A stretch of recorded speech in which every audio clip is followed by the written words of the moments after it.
Bonjour à tous, dans cette vidéo nous allons résumer les connaissances et savoir-faire pour le chapitre 2 d'enseignement scientifique concernant les cristaux.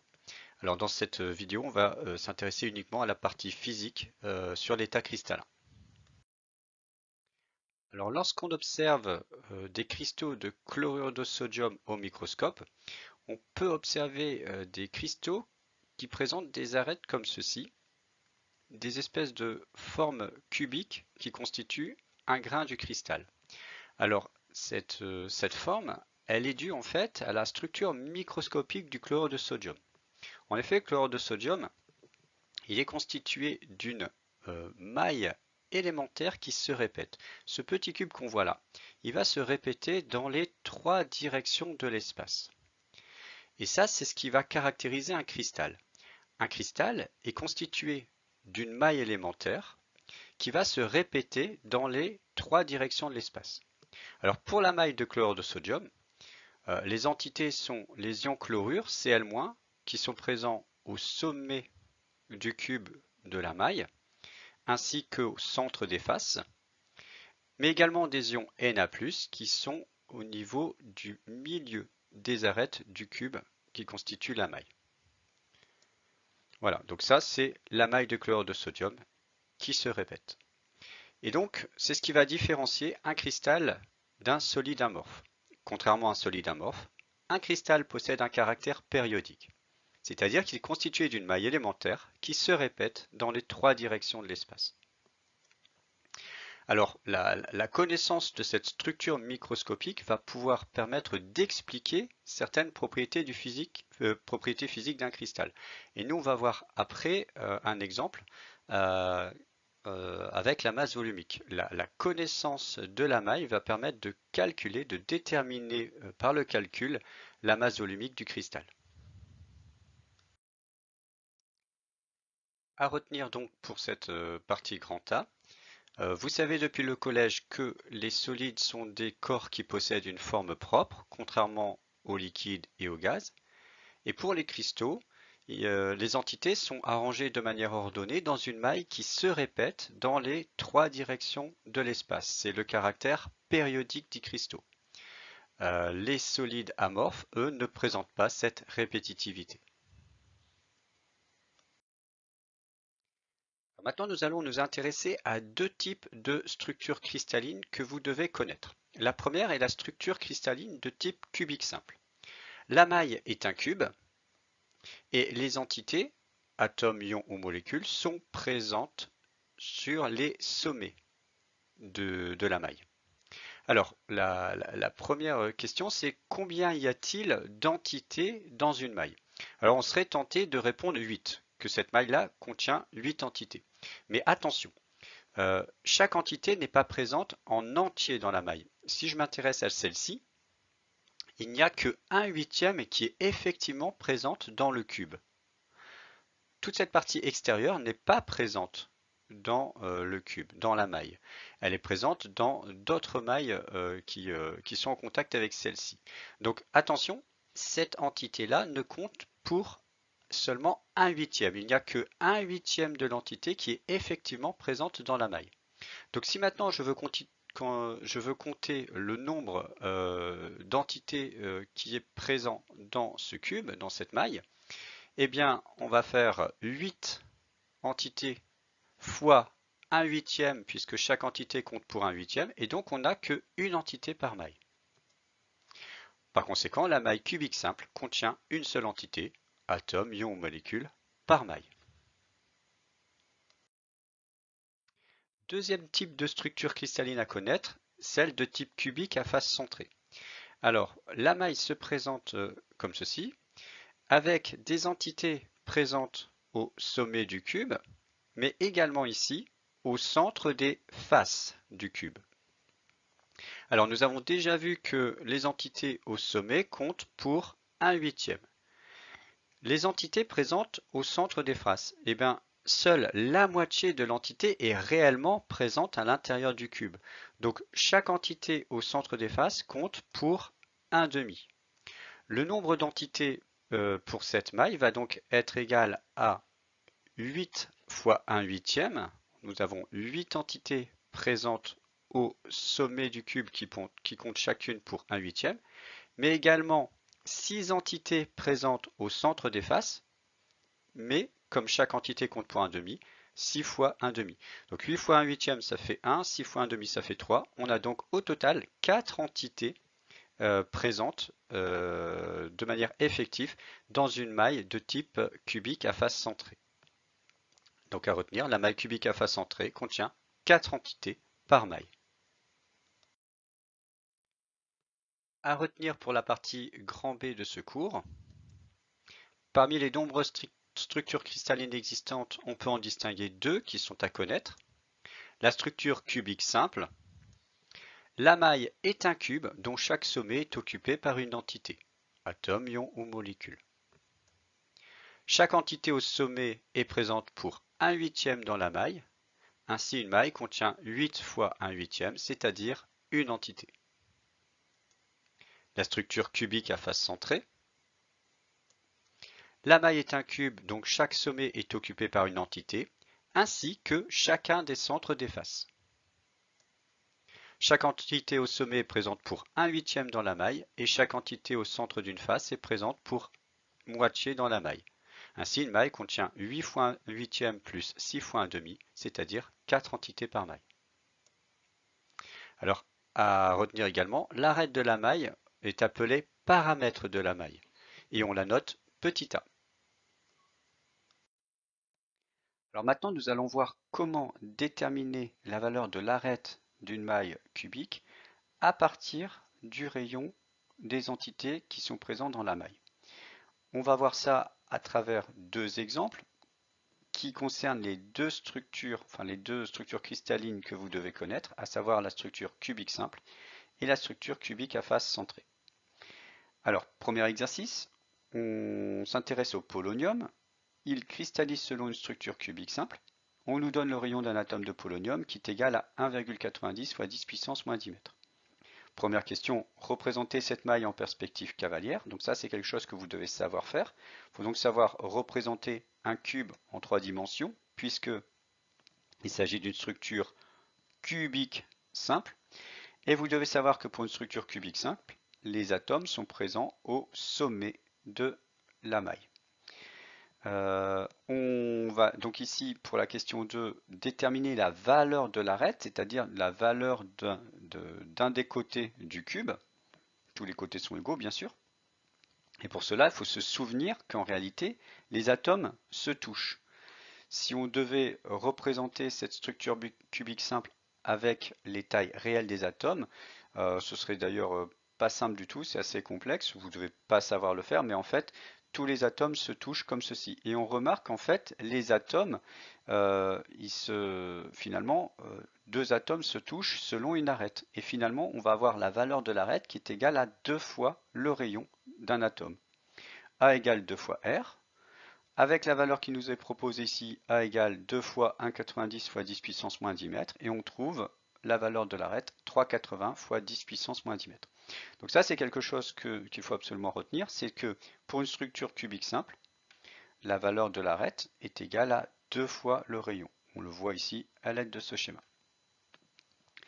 L'exercice 2. On s'intéresse au cuivre, qui cristallise selon une structure cubique à face centrée. Le rayon d'un atome de cuivre est égal à 1,27 fois 10 puissance moins 10 mètres. Même question, même première question. Représenter cette maille en perspective cavalière, vous devez savoir le faire de la manière suivante. Représenter un cube. Les atomes de cuivre sont présents au sommet du cube, mais également, ils sont également présents au centre de chaque face du cube. Alors, pour déterminer la valeur de l'arête, ici, il faut voir que, en réalité, les atomes se touchent de la manière suivante. Ils se touchent selon la diagonale d'une des faces du cube. Et donc, sur cette diagonale, on a 4 rayons d'atomes.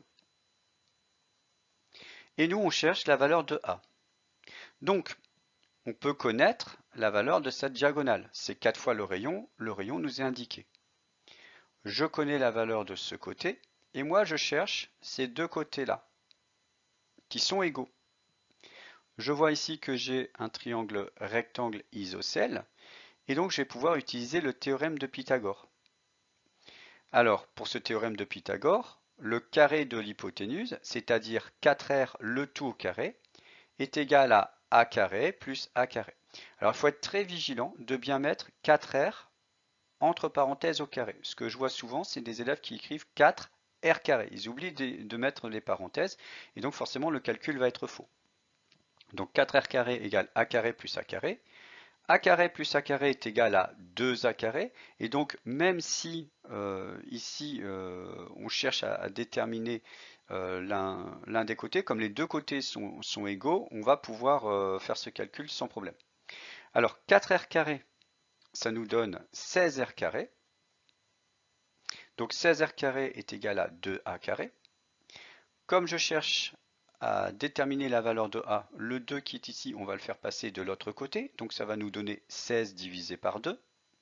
Et donc on va obtenir a carré est égal à 16 divisé par 2, c'est-à-dire 8 r carré.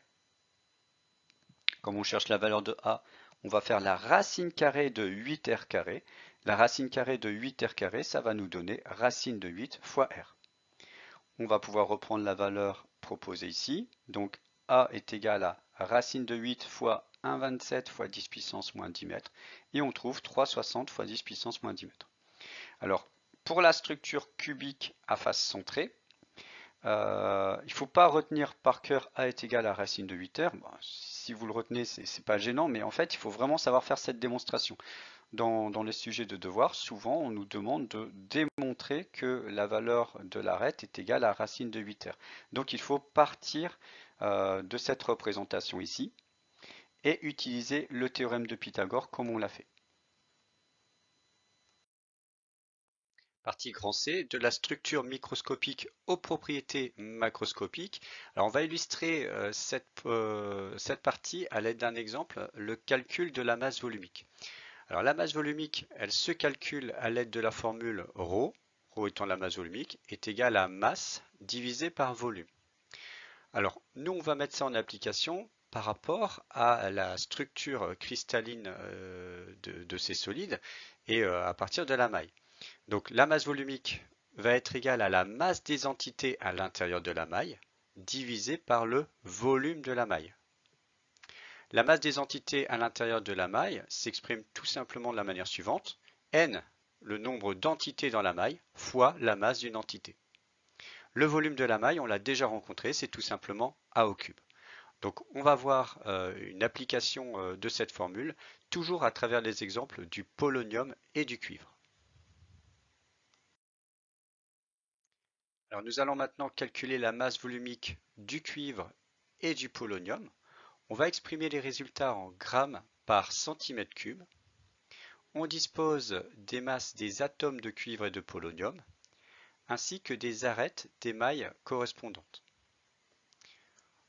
On sait que la masse volumique s'exprime de la manière suivante, masse des entités à l'intérieur de la maille sur le volume de la maille. On va dans un premier temps s'intéresser au cuivre. Il cristallise selon une structure cubique à face centrée. Et on sait que dans une maille de cuivre, il y a 4 atomes de cuivre. Donc l'expression de la masse volumique va s'écrire ρ égale 4 fois la masse d'un atome de cuivre divisé par le volume de la maille, c'est-à-dire A au cube.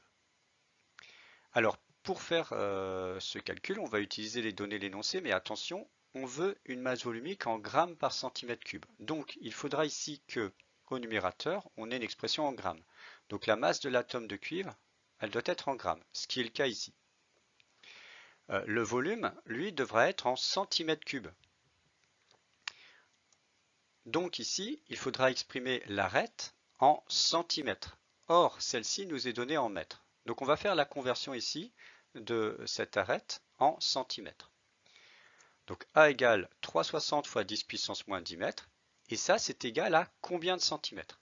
Alors pour faire cette conversion simplement, le plus simple ici, c'est de connaître les préfixes, connaître les puissances de 10 associées au préfixe. Le préfixe centi est associé à 10 puissance moins 2. Donc on va diviser la valeur qui est là par 10 puissance moins 2. Voilà.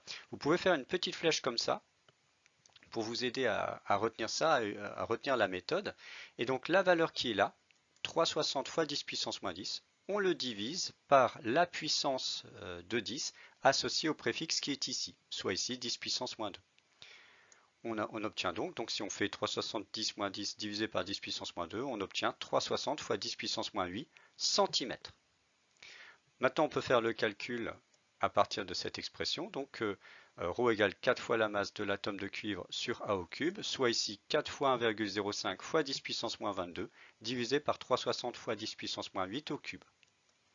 Et on obtient 9 grammes par centimètre cube. Pour le polonium, on le sait qu'il cristallise selon une structure cubique simple. Il y a donc un atome de polonium par maille, donc l'expression de la masse volumique est égale à 1 fois la masse de l'atome de polonium divisé par A au cube. Alors, même chose que précédemment, la masse de l'atome de polonium doit être en grammes, l'arête doit être en centimètres pour que le volume soit en centimètres cubes. Donc nous allons convertir là aussi cette maille ici en centimètres.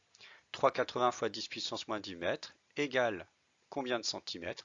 Centi correspond à 10 puissance moins 2.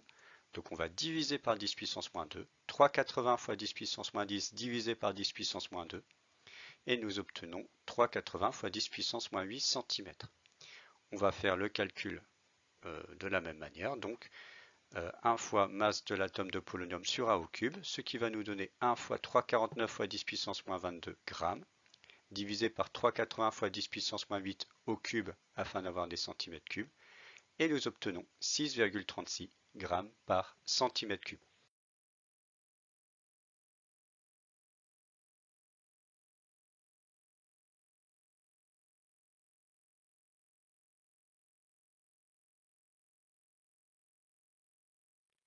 Alors, dernière partie pour ce chapitre, partie grand D, formule d'un solide ionique. On va apprendre à écrire la formule d'un solide ionique, ici à travers deux exemples. D'abord, le chlorure de sodium qu'on avait étudié en classe pendant les activités, et ensuite le fluorure de calcium. Alors, le chlorure de sodium, on a déjà rencontré ce solide ionique. Il est constitué d'une maille cubique, et cette maille contient des ions sodium Na+, et des ions chlorure Cl-. Donc les ions sodium sont représentés en jaune, tandis que les ions Cl- sont représentés en vert. On va évaluer le nombre d'ions Na+, d'ions sodium, présents à l'intérieur de la maille. Si je m'intéresse aux ions qui sont au sommet du cube, eh bien, on a vu qu'ils étaient présents à raison de 1/8 seulement à l'intérieur de la maille. Donc, les 8 ions Na+, présents au sommet de la maille comptent chacun pour 1/8. À cela s'ajoutent les ions sodium Na+, présents ici au centre des faces de la maille, et chacun d'eux est présent pour moitié à l'intérieur de la maille. Donc, cela compte pour 1/2. Si j'évalue le nombre total d'ions Na+ dans cette maille cubique, nous aurons donc 8 fois 1/8 pour les 8 ions au sommet du cube, plus 6 fois 1/2 pour les ions au centre des faces, ce qui nous donne 4 ions Na+. Pour les ions Cl-, on constate que nous avons un ion Cl- ici au centre de la maille, donc lui compte pour 1.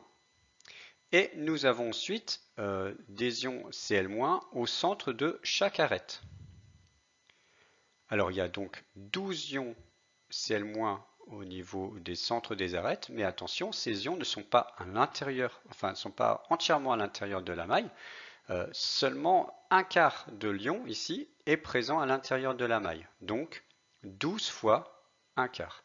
Par conséquent, le nombre total d'ions Cl-, d'ions chlorure, sera égal à 1 pour celui au centre, plus 12 fois un quart pour chacun des ions présents au milieu des arêtes. Ce qui nous donne donc également 4 ions Cl- dans cette maille. Alors pour la formule, eh bien, on écrit d'abord la formule de l'ion positif en premier, toujours, celle ensuite de l'ion négatif, Et ici, on a autant d'ions Na+ que Cl-. Donc, on ne va pas préciser de chiffres. On va voir ça après avec l'exemple de fluorure de calcium. On va laisser la formule telle qu'elle. À ceci près qu'on ne va pas préciser les charges.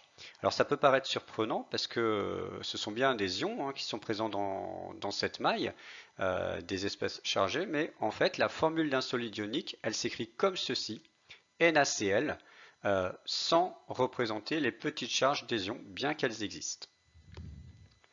Maintenant voyons l'exemple du fluorure de calcium. Alors la maille de fluorure de calcium est également une maille cubique, avec des ions calcium Ca2+ présents au sommet de la maille ainsi qu'au centre des faces. Donc on a un résultat tout à fait similaire avec ce qu'on a fait avec les ions Na+. On aura donc ici pour le calcul 8 fois 1 huitième plus 6 fois 1 demi, c'est-à-dire 4 ions calcium pour cette maille présents à l'intérieur. Ensuite, les ions F-. Alors là, il faut bien observer. Chaque rayon fluorure F- en bleu ici est présent dans le petit cube là de la maille. En fait, si on regarde le grand cube, c'est la maille de fluorure de calcium et elle est constituée de petits cubes. En fait, ici 8 petits cubes, voilà, en 3D, qui contiennent chacun un ion. Et l'ion est bien présent dans ce petit cube, donc il est présent en entier dans la maille. Donc les 8 ions F- ici sont entièrement présents dans la maille. On les dénomme tout simplement ici 8 ions F-. Pour la formule, on commence donc par l'ion calcium, l'ion positif, Ca2+, ensuite l'ion fluorure F-. Et attention, ici on constate qu'il y a 2 fois plus d'ions fluorure que d'ions calcium. Donc statistiquement, comme on a 2 fois plus d'ions fluorure que d'ions calcium, on va préciser pour F- ici qu'il y en a 2 fois plus. Donc on va indiquer un petit 2 ici, en dessous de la formule de l'ion fluorure. Finalement, si on ne représente plus les charges électriques des ions, la formule de ce fluorure de calcium s'écrira tout simplement CaF2. Donc voilà pour la formule d'un solide ionique. Il faut, pour trouver la formule, bien analyser ici, bien dénombrer les ions qui sont présents à l'intérieur de la maille. Et ensuite, on regarde statistiquement si on a le même nombre d'ions. Alors ça ne fera pas intervenir ces petits chiffres dans la formule. Et puis si on voit qu'on a ici 2 fois plus d'ions d'une nature que l'autre, eh ben, on fait intervenir un chiffre. Donc ici par exemple c'était 2, mais ça peut être également un autre chiffre. Voilà pour ce chapitre sur les cristaux. Je vous souhaite à tous bon travail et à bientôt.